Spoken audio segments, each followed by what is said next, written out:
Ni muhumure batoni b'Imana. Tugeze kwa mbere w'icyumweru cya 28 tariki 12 Ukwakira 2020.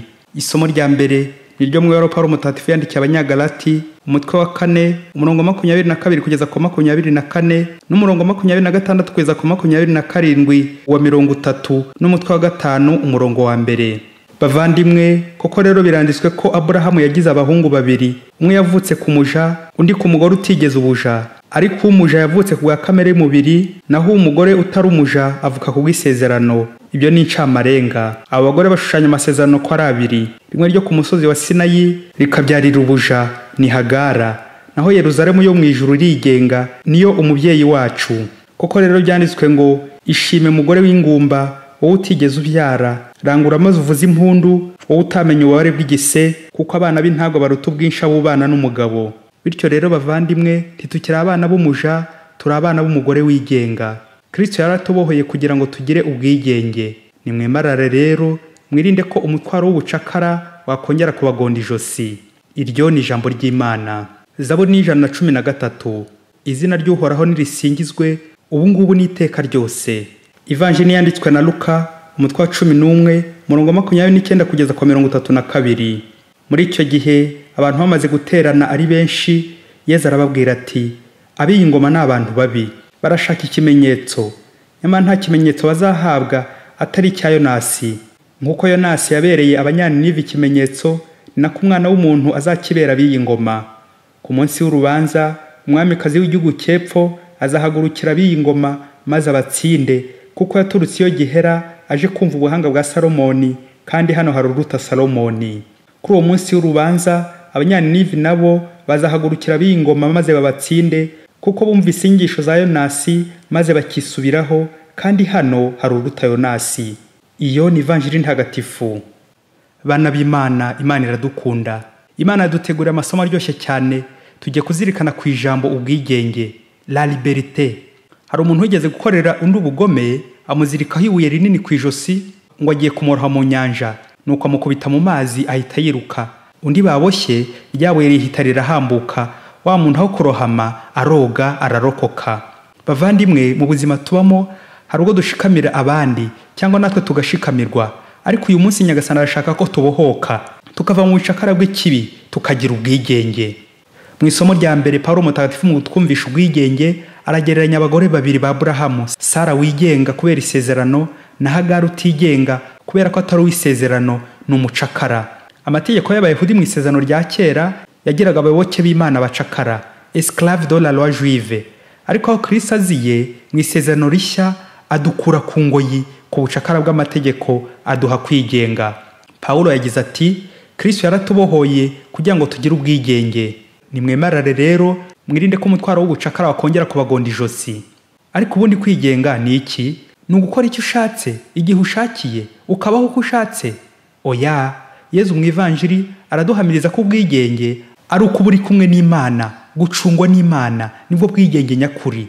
La présence de Dieu parmi nous. Dieu est omniprésent. Yesu yifuza kugumana natwe buri gihe ngo hatagira ibitubangamira bikadushikamira, akaduha ibimenyetso byinshi bigaragaza ko ahari. Ariko twebwe ntitwemere, ahubwo tugashaka kwigumura. Aha y'Abayahudi ikimenyetso cya Yonasi araboneraho abereke ko bari mu nzira mbi, abasaba kugororoka. Ati, nk'uko Yonasi yabera Abanyaninive ikimenyetso, ni nako umwana w'umuntu azakibera abiyi ngoma, kuko bumvise inyigisho za Yonasi bakisubiraho, kandi hano hari uruta Yonasi. Signe de conversion, ikimenyetso cyo kwisubiraho nicyo Yesu atanga. Yesu ubwe ni ikimenyetso cyo kwisubiraho. Ni kangahe nkomeza kwandavura kandi Yesu nyingingira kumufataho ngo nkure mu isayo, mu buja bw'icyaha, mu byondo, mu ivumbi, mu mwanda. Abiyi ngoma Yesu avuga nanjye ndimo, nawe urimo.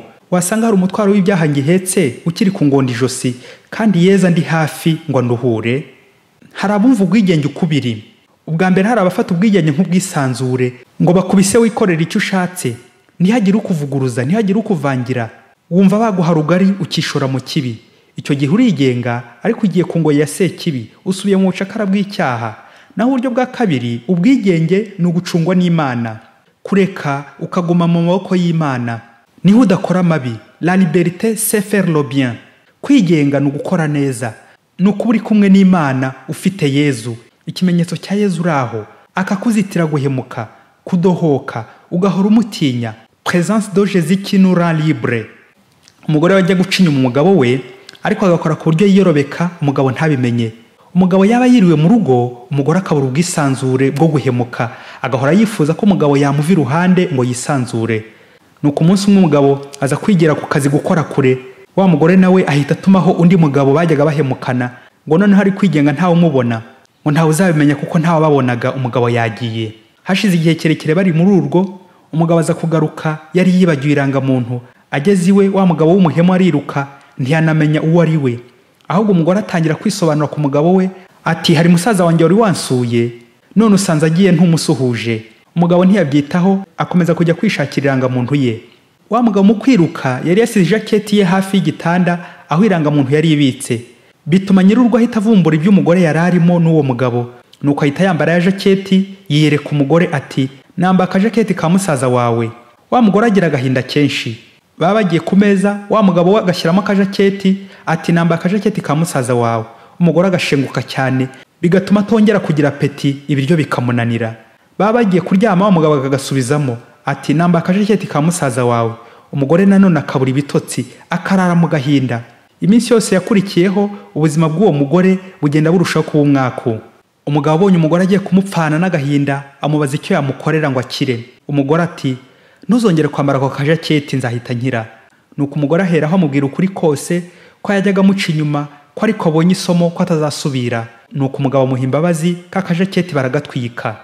Yezu ati, nimukomera ku ijambo ryanjye, muzamubaye abigishwa banjye by'ukuri, kandi muzamenya ukuri, maze ukuri kubahe kwigenga. Ivanjiri ya Yohani, umutwe wa 8, umurongo wa 32. Ikigaragara ababyeyi, abantu babeshya, bavuga ibinyoma, bagwa mu byaha byinshi. Uramutse ufashe umugambi wo kutazongera kubeshya, wakira ibyaha byinshi, wacika ku ngeso nyinshi. Abantu benshi baho mu binyoma, bakabaho mu bucakara bw'icyaha rwihishwa. Aho kuba liberite, ubwigenge, babaho bakora neza, ahubwo ikaba libertinage, kwigumura, kwisanzura mu kibi, kurengera ngo ntawe ukuruzi. Ukaba wakinga icyumba n'amadirishya, amarido yose ukayamariraho, nawe ukisanzura ngo ntawe uzabimenya. Bavandimwe, ikibi nikishira, kimeze nko gucana umuriro ugashaka guhishira umwotsi. Nubwo nta muntu n'umwe wundi wakubonye, uzamenye ko aho hari uruta abantu, hari uruta Yonasi, hari uruta Salomoni. Yezu ahoraho, Yezu aguhozaho ijisho. Ijisho ry'Imana nta mwenge ridatambukamo, nta nzugi, nta madirishya byazitira ijisho ry'Imana. Yewe ntihabona akamenyetso k'ijaketi gashobora kugutamaza. Kubera iki? Ikibi cyose kirazirika, kiraboha. Icyaha cyose gigushyira mu bucakara. Mukristo muvandimwe, ukuri kuzaduha kwa mu bwigenge. Yezu umwana w'Imana, umwanzi shitani yaradutsikamiye. Dukeneye ko wadukura ku ngo y'ubucakara bwa shitani. Amajaketi y'ibyaha shitani yatwambitse, atubeshya ngo azaturinda imbeho, kandi yuzuyemo ubugome, ubushinyaguzi, ubusambanyi, ubusinzi, ubusambo, uburetwa. Twanze ubucakara, ayo majaketi turayatwitse. Ntituzongera kwambarana na shitani. Turashaka kwigenga muri Kristo. Dusezereye shitani, twisangiye Yezu. Twiyemeje buri munsi kukugarukira Yezu. Padiri Masumbuko Ladislas wa Diocese ya Cyangugu.